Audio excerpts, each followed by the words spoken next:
more than a few seconds. I had endured far greater suffering. Taken as a slave, I had marched with the horde for 3 days and nights. When we stopped to rest, they offered me as a gift to their Khal. His wives, jealous of my face, called me a witch and demanded my death.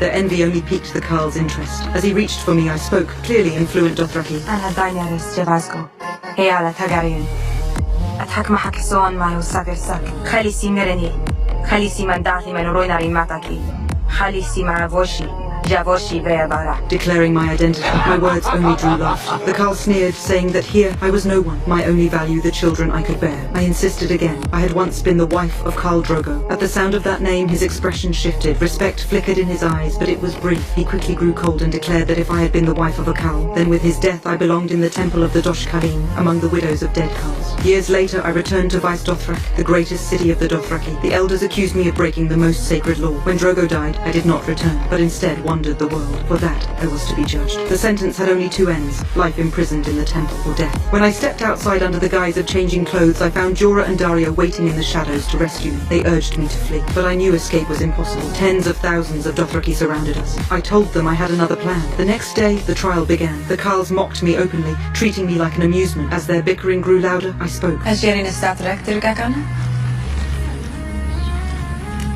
Your name's Ali Zafra? They declared that I was no longer a Khaleesi, that my life belonged to them. One even accused me to my face, that because I trusted a witch, I doomed Khal Drogo and lost my unborn child. I did not deny it. I only stared at them coldly and said, Khal Drogo once swore to me that he would ride his wooden horses across the sea, crush all who stood before him, and conquer the 7 kingdoms. He vowed to do what no Khal before him ever dared. And look at you, boasting of how many villages you will pillage, how many women you will take, how many horses you will steal. You are small men, unworthy of the title of Khal.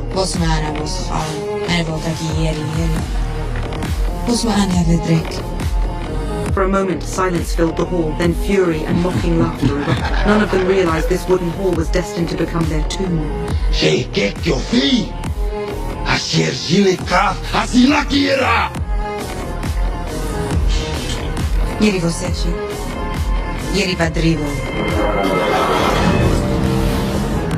Flames soon spread around us. Some Khals rushed for the doors, only to find Jorah and Daario had already slain the guards and barred the way. I shoved the last brazier to the floor. Fire roared upward, and in moments the hall was consumed in an inferno. Every Khal inside perished. That night, beneath the stars, the Dothraki people